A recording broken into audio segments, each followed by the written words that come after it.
Hi there, welcome to this video. Have you ever gone to a language school? What did you pay attention to? And have you noticed differences between the different schools that you've gone to?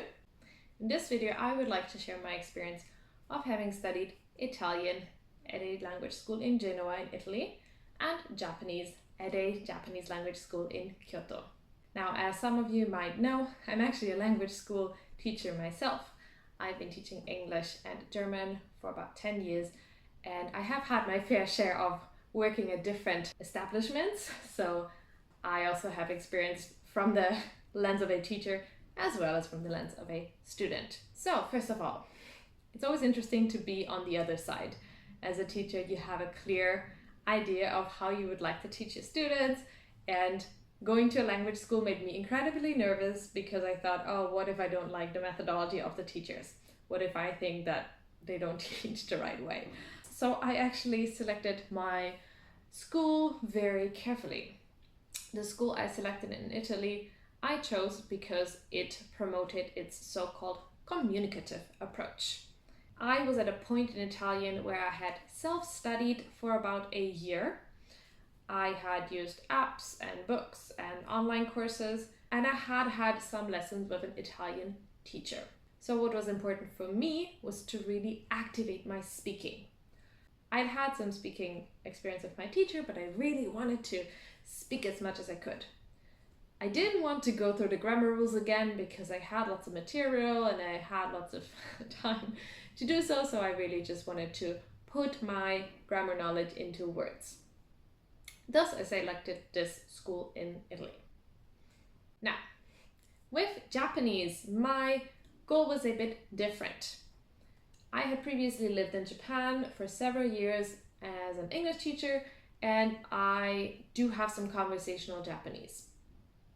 I will say that I never went to a proper school during my time in Japan because I lived in the countryside and there was no Japanese language school available. So my Japanese kind of grew from talking to people and just catching expressions that people would use, writing those down and just learning them by heart. So I will say that my Japanese is very communicative. I don't struggle holding full conversations in Japanese, but the base, my grammar knowledge, is incredibly rusty and incomplete because I never learned how to conjugate verbs. I never learned the different verb tenses. I just kind of made do with what I knew. And to this day, that's still the case, right? So I selected my language school in Kyoto because I really wanted to focus on grammar and I wanted a school that had a good track record. So indeed, that school had this more traditional approach. They would go through the grammar, teach you vocabulary, do listening, and incorporate some speaking. This is the way that I also have taught before at a school. Now, is there any school that I like better? I have to say, not really. If you ask me like this, I would probably tell you I really enjoyed the communicative approach in Italy. But that's also because during that time, my Italian improved so much. I really felt like my speaking got activated. I had the chance to speak a lot. The classes were really fun. And I was at a level where I was placed in a way that it was almost too easy for me. So the other students' level was a bit lower. So I just got that daily boost of, woo, I can speak fairly decently, right? Had they placed me in the next level, I probably would have struggled a lot. In that regard, I had a very good experience and I simply felt good about my Italian. On the other hand, in Japan, I was placed in a class where I was sort of in the middle, I would say. And yeah, that was more frustrating for me because I'm used to just thriving at languages, and Japanese is still to this day very difficult for me.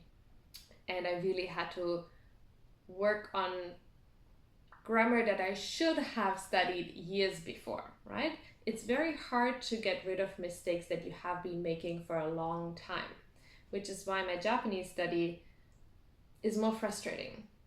I do think that if you learn a language from scratch, like I learned Italian, you don't know how to say certain things and then you learn them correctly right away, and then that's all good. Whereas if you have spoken a language for a long time and nobody corrects you, those mistakes, they kind of get stuck in you and it's much harder to get them out. So my Japanese experience was more frustrating. However, I would say that it was exactly what I needed.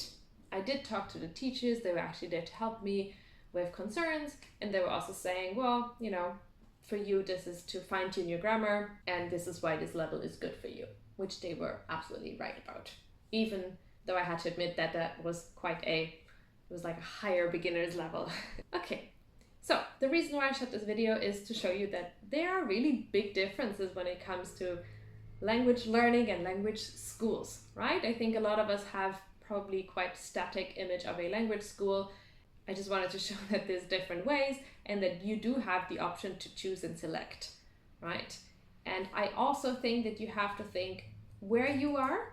Are you a complete beginner? Have you self-studied? Do you have a good base of your grammar already? What do you want to activate? Do you want to fine-tune your grammar? Do you want to activate your speaking? Are you struggling with listening? This can help you decide what school to go to. So do read the websites, do get information on the schools. I think it's really important. Lastly, I would like to add that I'm a big advocate of self-studying, and I still believe that there's lots of things that you can study by yourself, but I have also learned over the last year that it's very good to go to school sometimes and just have somebody guide you on that process. I will make a video on that in the future as well, but yes, so it's an investment, I will say that, and I know that not everybody can do that, but if you do have the chance, I think a comprised time will really boost your motivation and your ability. I spent 3 weeks at each of the schools, and that was a good time to really get something out of it. I would say 2 weeks are too short. I extended my stay in Italy by 1 week because I felt like I was just getting started. And if you have the means, you of course can stay for longer than that. I would say that it's probably good to study and then self-study, and then if you have the opportunity, go back to that. So it also makes a nice vacation if you feel like this is a vacation. Anyway, thank you so much for watching this video. Let me know in the comments whether you have gone to a language school and what your experience has been. I would love to hear from you, and subscribe to my channel for more videos on language learning. I have now focused a lot on Italian over the last months and most recently Japanese, but I will be covering all of the languages I speak. So stay tuned for that. Cheers!